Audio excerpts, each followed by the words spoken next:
Seguimos con nuestra serie de mensajes en el Evangelio de Marcos. Y si ustedes han seguido la lectura, la semana pasada nuestro hermano de Puente Alto estuvo compartiendo con nosotros del verso 23 al verso 28 del capítulo 2.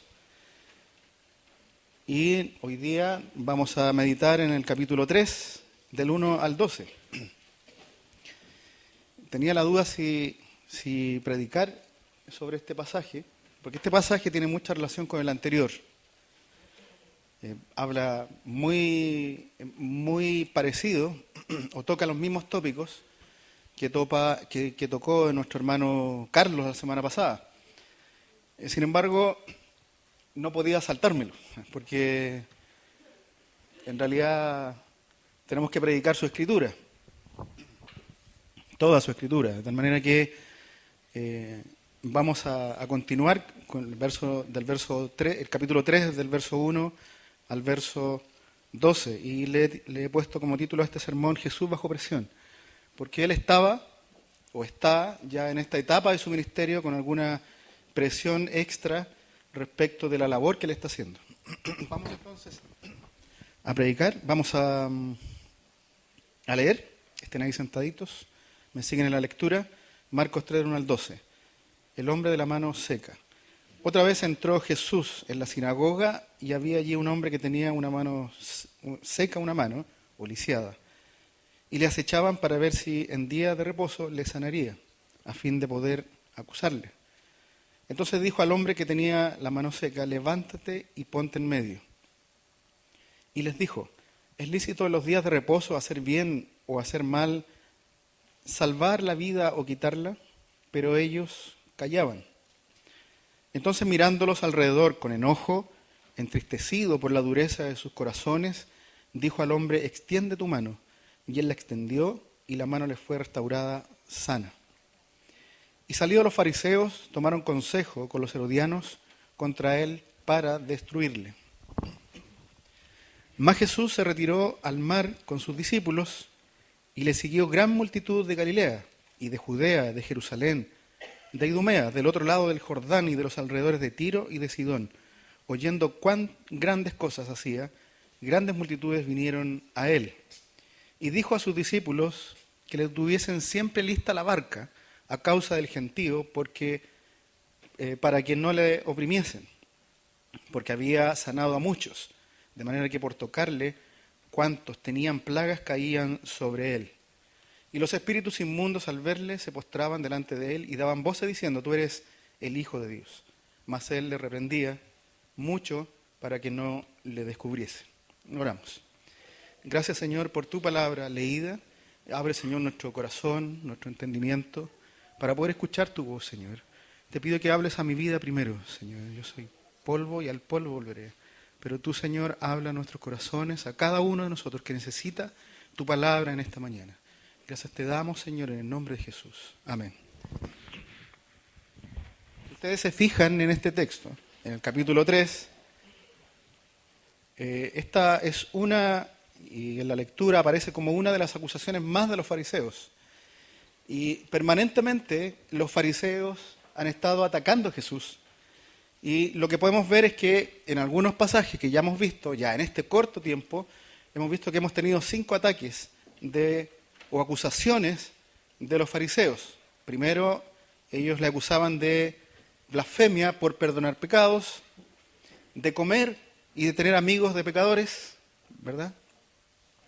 De que no ayunaban, también es otra acusación, de violar el día de reposo, como vimos la semana pasada, y también en esta oportunidad ellos están acusando a Jesús de que está sanando en día de reposo. El clima, si ustedes se fijan en la lectura que ya hemos tenido, ha ido en aumento. El odio ha ido en aumento de parte de los líderes, pasando de la acusación a la persecución y a querer matarlo. Y entonces estos acusadores ya no eran solo religiosos, ya no tenemos a un grupo de religiosos persiguiendo a Jesús, sino que además había otro grupo que se suma, que aparece ahí, como los herodianos, un grupo que más bien antagónico, fíjense que es un grupo antagónico a los fariseos, un grupo que apoyaba al gobierno de Herodes, un grupo político que no seguía bien las normas judías, pero que en realidad se unían para atacar a Jesús. Y eso, una unión entre religiosos y políticos, es muy peligrosa. Muy peligrosa. Uno podría poner muchos ejemplos de cómo ha sufrido la Iglesia cuando se une estos grupos religiosos y políticos. La muerte de este grupo cristiano, los hugonotes, que hay un tema político y religioso y mueren muchas y miles de personas porque se unen los religiosos con los políticos. Y alguien podría no estar de acuerdo conmigo en la historia de Chile, pero Higgins salió del gobierno derrotado y todo lo que ocurrió con él porque había una unión de políticos y religiosos en contra de él, por tener pensamientos que eran más bien liberales, europeos o lo que queramos, pero lo sacaron del gobierno. Entonces, la unión de estos grupos es muy peligroso y Jesús lo sabe. Para contextualizar, no sé si recuerdan, la vez pasada también prediqué respecto de Jesús en la sinagoga, pero había un endemoniado ahí. En realidad, también me toca Jesús en esta sinagoga, pero en esta oportunidad había un lisiado. Al parecer, en la misma sinagoga, la de Capernaum, era día sábado, las personas iban ahí el día sábado a adorar a Dios, a escuchar la enseñanza, y estaban ahí todas las personas juntas el día sábado para ministrar ahí al Señor. Y estaba esta persona que estaba lisiada, que necesitaba una sanidad, estaban estos religiosos, y si bien habían personas en la sinagoga, el texto de a partir del verso 7 que ustedes ven ahí, y posiblemente algunas tienen un título de que Jesús se retiró a orillas del mar, o se retiró al mar. Y por eso menciono ahí las multitudes que le seguían. Y entonces, lo que nosotros podemos ver ahí, el cuadro, en la escena, y lo que Marcos está mostrando, es el ambiente que hay en la sinagoga. Al parecer la misma que vimos una semana anterior, es la misma de Capernaum, porque Jesús iba mucho a la sinagoga y está ahí para enseñar, para aprender, para predicar el reino de Dios. Sin embargo, del verso 2 aparecen algunos personajes ahí, los fariseos, que estaban esperando a Jesús, a que viniera. Ellos sabían que Jesús no se iba a negar a sanar a alguien y estaban ahí acechando para acusar a Jesús. Y eso me hizo pensar cuáles eran las razones o las motivaciones que las personas tenían en su corazón para ir a la sinagoga. Y más que eso, cuáles eran las motivaciones que tiene la iglesia o nosotros para venir a su culto, a la iglesia. ¿Cuáles son nuestras motivaciones para venir a la iglesia? La correcta es cuando nosotros hemos venido a adorar a Dios. Nos sentamos aquí para adorar a Dios. Sin embargo, algunos vienen obligados, los niños a lo mejor vienen obligados, los tiran en la mañana, los sacan de la cama, los traen a la iglesia. Otros, tal vez por un amigo, por una amiga, por la polola, por alguien que me gusta en la iglesia, por distintas razones, porque a lo mejor quiero pedirle algo al Señor y necesito ir a la iglesia para pedirle, porque a lo mejor no voy hace tiempo y voy a ir ahora. a lo mejor venimos a escuchar el sermón, pero a escucharlo no para aprender, sino para ver en qué se equivoca el predicador, en las faltas que incurre el predicador y lo anotamos. ¿Ah? Él se equivocó en este texto. A veces solo venimos a escuchar y aprender, y aprendemos, pero la verdad es que esto hay que ponerlo en práctica. Y entonces hay distintas motivaciones por las cuales nosotros estamos aquí en la iglesia.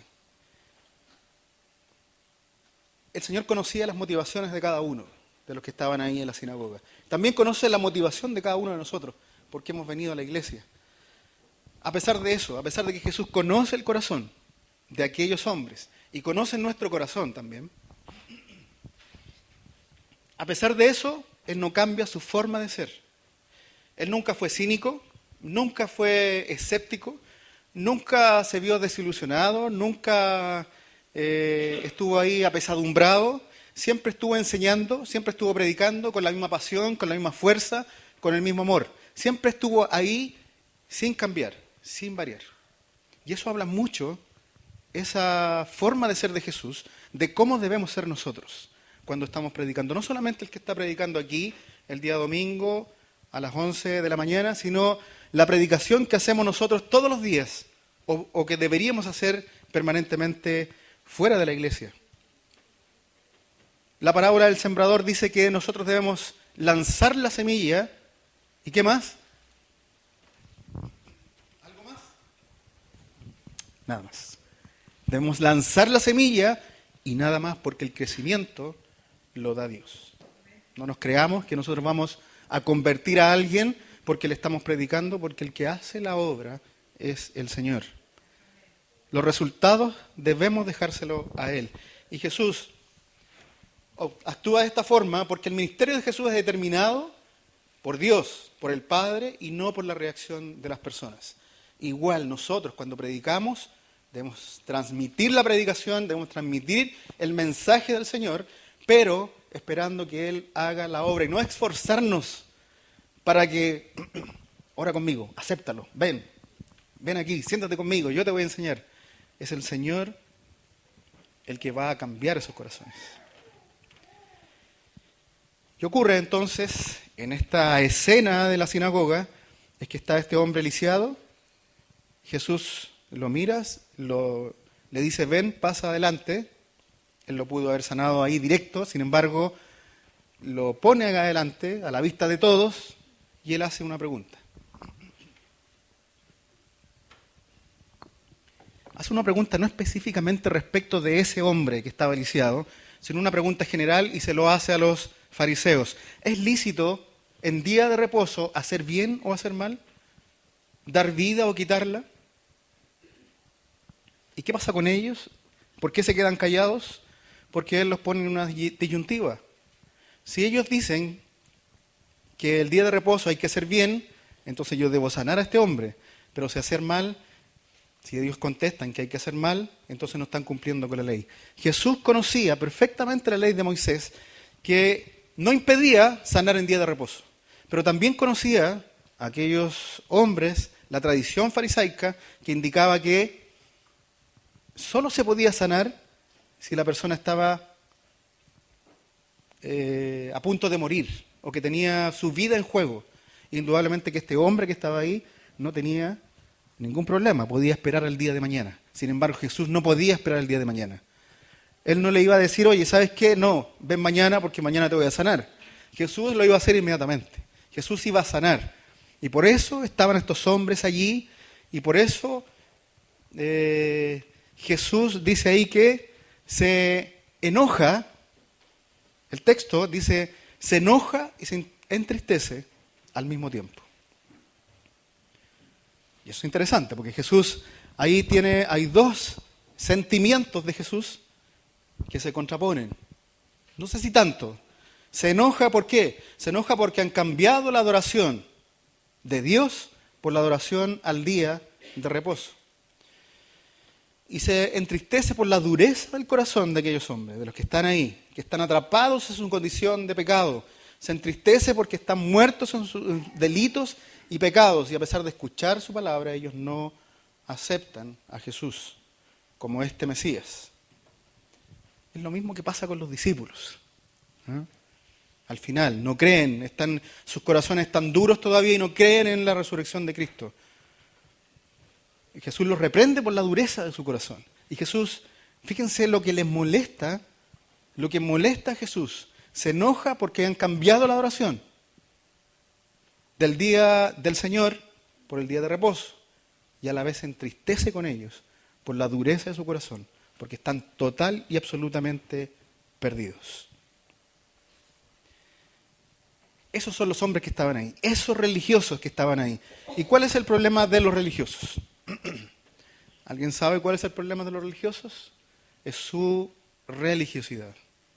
Ellos son religiosos, pero más que nada tienen esta religiosidad. Y hoy, para aplicarlo a la iglesia, en la iglesia de Cristo hoy día también hay religiosos, que es un poco lo que también la semana pasada aprendimos.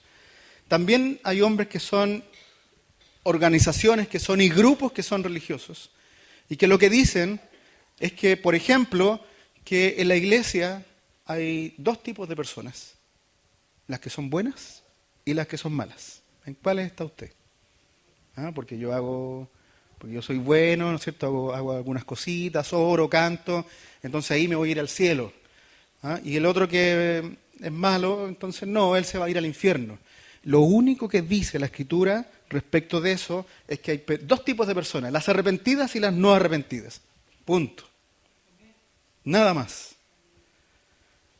Todos estamos, dice su Escritura, destituidos de la gloria del Señor. Estamos muertos en nuestros delitos y pecados.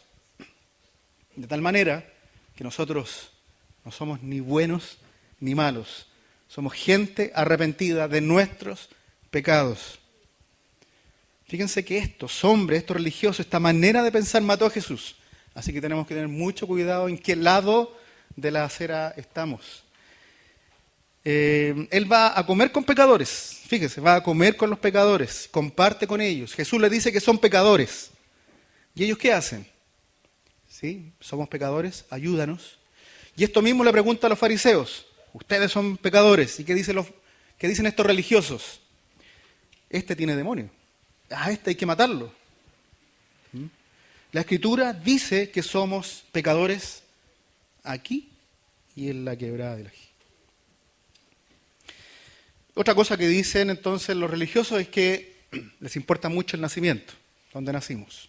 Hay algunos que han nacido en la iglesia, entonces, claro, tienen una ventaja con los que recién vienen llegando al Evangelio. ¿Por qué? Porque nacieron en la iglesia, fíjense. Son súper santos. Porque vinieron a la escuela dominical cuando niños, porque fueron líderes de intermedio, líderes de joven, ahora grandes a lo mejor están casados en la iglesia, son líderes de adultos, ¿no es cierto? Y claro, hay algunas personas que les importa mucho que hayan nacido en la iglesia. Y miramos de reojo a aquellos que vienen entrando de adultos y se han convertido a Cristo a la iglesia. ¿Qué es lo que importa? ¿Qué le importa al Señor? ¿Qué le dice a Nicodemo Jesús? A mí me importa tu nuevo nacimiento. Me importa tu nuevo nacimiento, de que tú hayas nacido de nuevo. Hay otras cosas más que dicen entonces estos religiosos, que lo hacían ellos, los fariseos, que era hacer cosas. Haz esto otro y serás salvo. Haz esto otro y entonces el Señor te va a perdonar. Haz esto otro y entonces estaremos bien. Cuando hacemos eso, cuando yo digo que quiero caminar de rodillas hasta el Santa Isabel y volver, entonces estoy invalidando lo que hizo Cristo en la cruz. Porque Él lo hizo todo. O sea, nosotros no necesitamos hacer nada más. Una compañera en el trabajo por 3 meses dijo: no voy a comer chocolate porque quiero que el Señor me haga esto, no sé qué. 3 meses sin comer chocolate. El Señor lo hizo todo. Él estuvo en la cruz y dijo: consumado es. Él vivió la vida que nunca podríamos vivir. Y además murió la muerte que nosotros debíamos morir. La religión nunca nos va a hacer alegres. Nunca nos va a hacer alegres. Haz esto otro. Fíjense, si cantamos más o menos himnos, da lo mismo. Si cantamos más o menos alabanzas, también. No se trata si nuestra oración es más larga o más corta, o si es más bonita, o es más adornada. No se trata si usamos corbata o usamos polera, si venimos a la iglesia así o venimos a predicar así. No se trata de eso. No se trata de hacer un check a cada uno de estos puntos. Fíjense que donde trabajo hay personas que aprueban créditos. Entonces tienen una hojita encima de la carpeta y van chequeando liquidaciones, leyes sociales, certificado de nacimiento no tiene, se rechaza. No es eso de lo cual estamos hablando. Nosotros no tenemos que hacer check, porque cantamos más, oramos bonito, cantamos. No. Yo soy feliz. ¿Y saben por qué?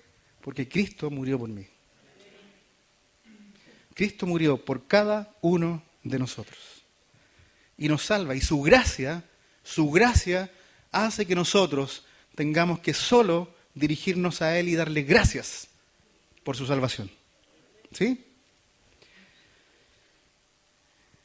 Y aparece entonces esta multitud. Ya Jesús sale en el verso 7, que tienen ahí ustedes, sale de la sinagoga. Dice que se retira al mar.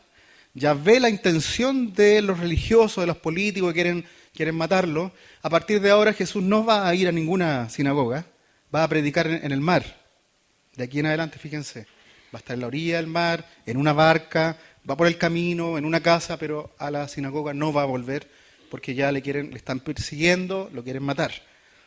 Y dice aquí el verso 7 que más Jesús se retiró al mar con sus discípulos y le siguió gran multitud de Galilea. Ahora, Jesús al principio, si ustedes se recuerdan, en esta misma situación de la sinagoga, dice que el Señor tenía compasión de las multitudes, porque ellas venían a buscar sanidad. Sin embargo, ahora dice, ténganme lista la barca, por si acá, porque viene esta multitud corriendo. ¿Y saben por qué? Porque dice ahí, el verso es que ellos caían sobre Él. Las multitudes caían, se lanzaban a Jesús, porque Él sanaba.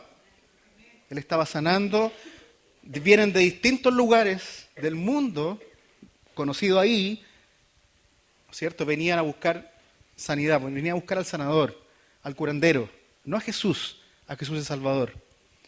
Y entonces la multitud era incontrolable. Seguramente no todos estaban enfermos, pero algunos venían por si acá, para ponerse el parche ante la herida. Si lo toco, no va a pasar nada. Todos venían siguiendo a Jesús, estas masas de personas.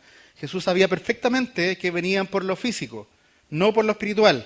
Su enseñanza es dura porque Él enseña de una manera directa y dice, ¿quién podrá soportar esta palabra tan dura? Y se iban. La gente, las multitudes venían por el pan y los peces. Dije, bueno, ¿cómo aplico esto a la predicación para que sirva a la iglesia? Y las personas, fíjense que estas personas que seguían a Jesús se quedaban ahí en la orilla. Se quedaban en la orilla. Y muchas veces a nosotros nos pasa que nos quedamos en la orilla. Nos quedamos a mirar desde la orilla a Jesús. Y lo primero que ocurre es que primero no nos comprometemos con el Señor, no con su iglesia, no nos comprometemos con Él, solo miramos desde lejos, no queremos poner el pie que nos vaya a significar un esfuerzo extraordinario, porque estoy mirando desde mi comodidad y dejo que los demás hagan. Yo agradezco, por ejemplo, a las personas que con nosotros hicieron el curso de dones, que a un buen grupo de personas, no sé, pueden ser 30 personas, no lo tenemos muy claro, porque ellos de una u otra forma quieren servir no a la iglesia presbiteriana, no a la iglesia local, sino que quieren servir al cuerpo de Cristo, a la iglesia de Cristo. Eso es súper importante. No estamos sirviendo, estamos en una iglesia local, pero estamos sirviendo a Cristo, a nadie más, ni a los diáconos, ni a los presbíteros, ni al pastor, ni al hermano, ni a la hermana. Estamos sirviendo a Cristo. Y muchas veces nos quedamos ahí en la orilla, a observar. La fe de las masas no agrada al Señor, pero el Señor no paraba de sanar. Sin embargo, estas personas que están en la orilla, muchas veces van por el pan y los peces. Fíjense que si nosotros venimos aquí el día domingo un par de horas, ¿ah?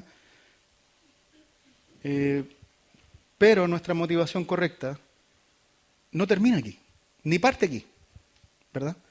La motivación correcta es que nosotros adoramos 6 días en nuestro hogar, nuestra vida devocional, en donde quiera que estemos, estamos adorando a Dios. Y concluimos aquí, concluimos comunitariamente orando, cantando, orando por el otro, orando por las necesidades, por las personas que están enfermas, pero en comunidad.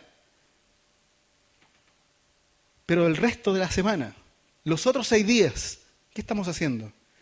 La motivación con la que lleguemos aquí es súper importante y muestra nuestra relación con Dios diaria. Entonces muchas veces nos quedamos a mirar desde la orillita qué es lo que ocurre en la iglesia de Cristo.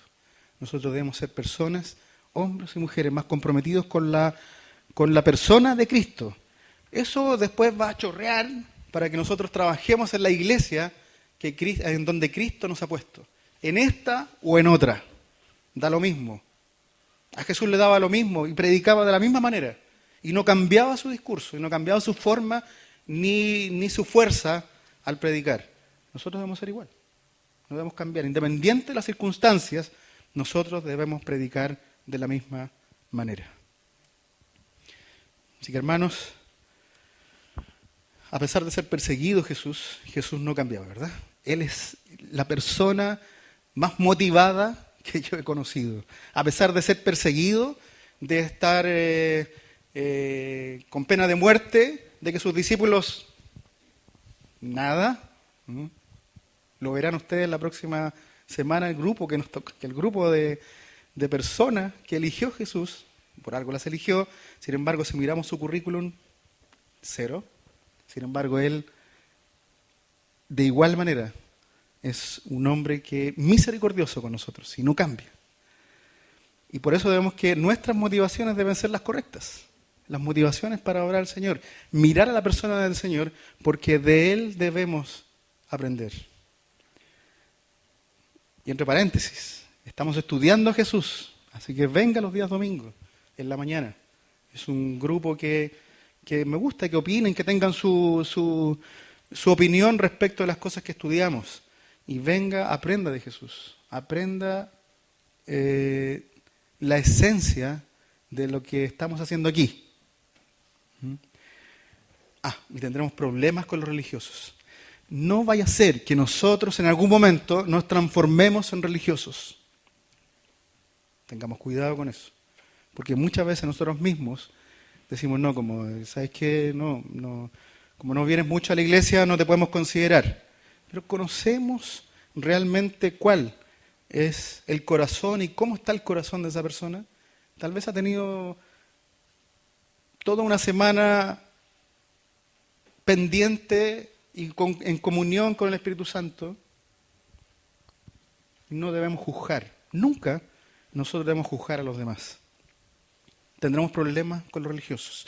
La iglesia de Cristo, no la iglesia local, no la iglesia presbiteriana, te llama y te dice, ven, yo te salvo, tú eres mi hijo, yo di mi vida por ti, yo dije consumado es, porque ahí se acabó todo. Nosotros no hicimos absolutamente nada y al contrario hacemos todo lo posible para no recibir de la gracia del Señor. Y el Señor nos da de todas maneras. Y no quedarnos en la orilla. Cuando vamos a la playa, nos quedamos en la orilla y a veces nos metemos las patitas al agua. No sigamos en vacaciones. El Señor nos llama a no seguir en vacaciones. No corresponde que sigamos en vacaciones, porque eso aburre. Podemos estar 15 días, un mes, 2 meses como están los estudiantes. pero después lo único que quieren es volver a clase. No sigamos, o puede ser, no sé, no sigamos en vacaciones. No corresponde. El Señor bendiga nuestras vidas, porque Él es nuestro Señor. Él está bajo presión. Está bajo presión. Lo van a perseguir. Él se retira. Sin embargo, Él sigue siendo el Señor. Sigue siendo nuestro Señor. Independiente de lo que nosotros hagamos, Él sigue siendo nuestro Señor. Pongámonos de pie para orar.